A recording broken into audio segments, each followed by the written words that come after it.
உலகெங்கிலும் உள்ள ஜீ தமிழ் தொலைக்காட்சி நேயர்களே, உங்கள் அனைவருக்கும் வணக்கம்.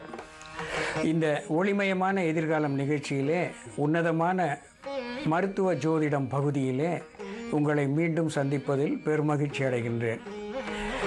நேயர்களே, கடந்த நிகழ்ச்சியிலே சிம்ம லக்னம் சிம்ம ராசியிலே பிறந்தவர்களுக்கு சனீஸ்வர பகவான் 2வது இடத்திலே இருந்து திசாபுத்தியை நடத்துகின்ற காலகட்டத்திலே என்ன நோய்களை அவர் தருவார் என்று பார்த்தோம். அதனுடைய தொடர்ச்சியை இன்று மீண்டும் பார்ப்போம். சிம்ம லக்னம் சிம்ம ராசியிலே பிறந்தவர்களுக்கு சத்துரு ஸ்தானாதிபதி என்று சொல்லக்கூடிய சனீஸ்வர பகவான் 3வது இடமான துலாத்திலே இருக்கின்ற காலகட்டத்திலே அவருடைய தசாபுத்தியை நடத்துகின்ற பொழுது இந்த சிம்ம லக்கணக்காரர்களுக்கோ சிம்ம ராசிக்காரர்களுக்கோ கழுத்தை சார்ந்த இடங்களிலே இவர்களுக்கு பிரச்சனைகள் ஏற்படக்கூடும். கழுத்து என்று சொல்லும்போது கழுத்து எலும்பு தேய்வு, செர்விக்கல் ஸ்பாண்டிலிட்டிஸ் என்று சொல்லுவார்கள். கழுத்து எலும்பு தேய்ந்து அதனாலே மயக்கமுறுதல், கைகளிலே வலி, கைகள் மரத்து போகுதல், இந்த நிலையை சனீஸ்வர பகவான் தரக்கூடும். காதிலே ஒட்டைட்டிஸ் என்று சொல்லுவார்கள். காதிலே புண்கள் ஏற்பட்டு காதிலே சீழ்வடிதல், இதனாலே செவிப்பறை மந்தமாகி சரியான காது கேளாமை, இந்த நிலை இவர்களுக்கு ஏற்படக்கூடும். கழுத்து பகுதியிலே தைராய்டு என்று சொல்லக்கூடிய மிகவும் முக்கியமான ஒரு சுரப்பி இருக்கின்றது. இந்த சுரப்பியிலே மந்தமான போக்கை சனீஸ்வர பகவான் தரக்கூடும். மந்தமான போக்கு என்று சொல்லும்போது ஹைப்போ தைராய்டிசம் என்று சொல்லுவார்கள். தைராய்டு சுரப்பி சரிவர வேலை செய்யாத நிலை. இதனாலே உடற்கூறுகள் பலவிதமாக பாதிக்கப்பட்டு உடல் பருத்து காணப்படுதல், அதோடு கூட மிக மந்தமான செயல்பாடு ஆகியவை இதனாலே ஏற்படக்கூடும். காது, கழுத்து இந்த இடங்களிலே நோய்களை தரக்கூடிய சனீஸ்வர பகவான் மம்ஸ் என்று சொல்லக்கூடிய பொன்னுக்கு வீங்கி என்று சொல்லுவார்கள். கழுத்திலே வீக்கம் ஏற்பட்டு அதனாலே காது, தொண்டை இவைகளிலே வலி ஏற்படுதல், கடுமையான காய்ச்சல் ஏற்படுதல், இந்த நிலையை மம்ஸ் என்று சொல்லக்கூடிய அந்த பொன்னுக்கு வீங்கி தரும். இது சனீஸ்வர பகவான் 3வது இடத்திலே இருந்து சிம்ம ராசிக்காரர்களுக்கு திசாபுத்தியை நடத்தும் பொழுது இந்த பிரச்சனைகள் ஏற்படும். 4வது இடமான விருச்சிகத்திலே சனீஸ்வர பகவான் வந்து அமர்ந்து அவருடைய திசாபுத்தியை நடத்தும் போது சிம்ம லக்கணக்காரர்களுக்கோ சிம்ம ராசிக்காரர்களுக்கோ இதயத்திலே பிரச்சனைகளையும் நுரையீரலிலே பிரச்சனைகளையும் அவர் தரக்கூடும். இதயத்திலே பல்பிட்டேஷன் என்று சொல்லுவார்கள். இதய துடிப்பு அதிகமாக இருத்தல், அதாவது ஆங்கிலத்திலே டாச்சிகார்டியா என்று சொல்லுவார்கள். அதற்கு நேர்மாறாக பிராடிகார்டியா என்று சொல்வார்கள். இந்த இதய துடிப்பிலே அதிக வேகம் அல்லது குறைந்த வேகம், இவை சனீஸ்வர பகவான் 4வது இடத்திலே இருந்து அவருடைய தசாபுத்தியை நடத்துகின்ற பொழுது இதயத்திலே காண்பிக்கக்கூடும். மேலும் இதய சுவர்கள் அதிலே வீக்கத்தை தந்து அதனாலே மூச்சு அடைத்தல், இந்த பிரச்சனையை சனீஸ்வர பகவான் தரக்கூடும். மேலும் இதய வலி, அதாவது பிபி, பிளட் ப்ரெஷர், இதனாலே இதயம் அடைப்பது போலவும் இதயத்திலே குத்துவது போலவும் இதயத்திலே எரிச்சல் இருப்பது போலவும் பர்னிங் சென்சேஷன் என்று சொல்வார்கள். அந்த நிலையை சனீஸ்வர பகவான் 4வது இடத்திலே இருந்து அவர் தரக்கூடும். நுரையீரலை பொறுத்தவரையிலே மூச்சு முட்டல், ஈஸ்னோஃபிலியா என்று சொல்லக்கூடிய கிருமிகளின் தாக்கம், அதனாலே அதிகமான சளி, இருமல் இவை ஏற்படுதல்.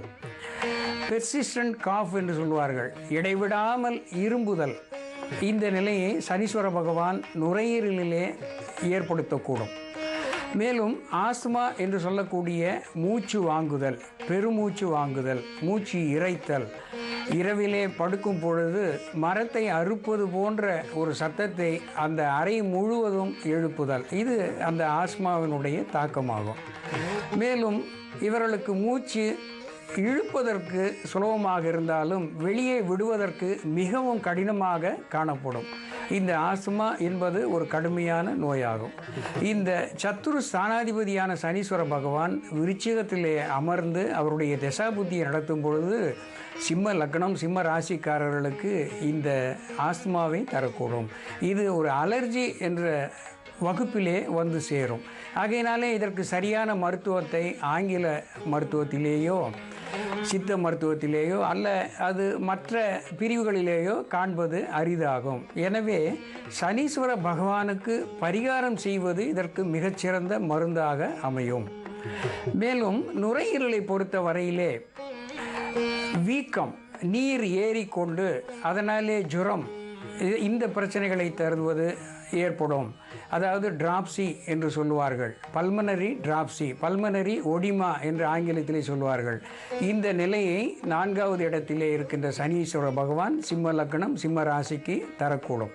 நேயர்களே, இந்த மருத்துவ ஜோதிடம் பகுதியில் மீண்டும் இதனுடைய தொடர்ச்சியை நாம் பார்ப்போம். இப்பொழுது சில மருத்துவ குறிப்புகளை பார்ப்போம். மிளகு பற்றி ஏற்கனவே நாம் பார்த்து கொண்டு வருகின்ற நிலையிலே இன்று வெறுகடி அளவு, அதாவது 3 விரலிலே, சுட்டு விரலிலே, நடு விரலிலே, கட்டை விரலிலே 3ஐயும் சேர்த்து எடுக்கின்ற அளவு வெறுகடி அளவு.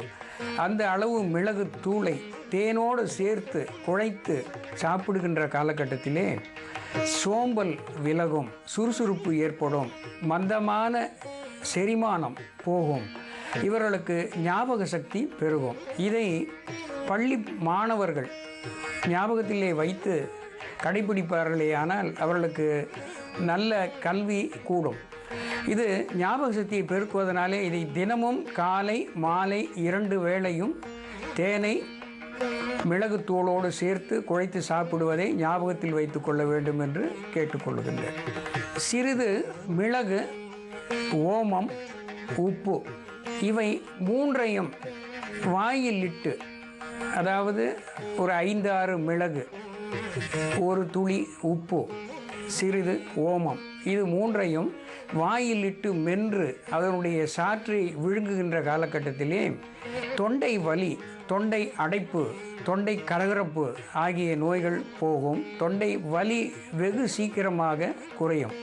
சிறிது மிளகோடு கற்பூரம், சந்தனம் 2ஐயும் சேர்த்து நன்றாக மைய அரைத்து சூரிய சிரங்கு இந்த இடங்களிலே பூசுவார்களேயானால் அவர்களுக்கு வெகு விரைவாக தோல் சம்பந்தமான நோய்கள் விலகி மிக அழகு ஏற்படும்.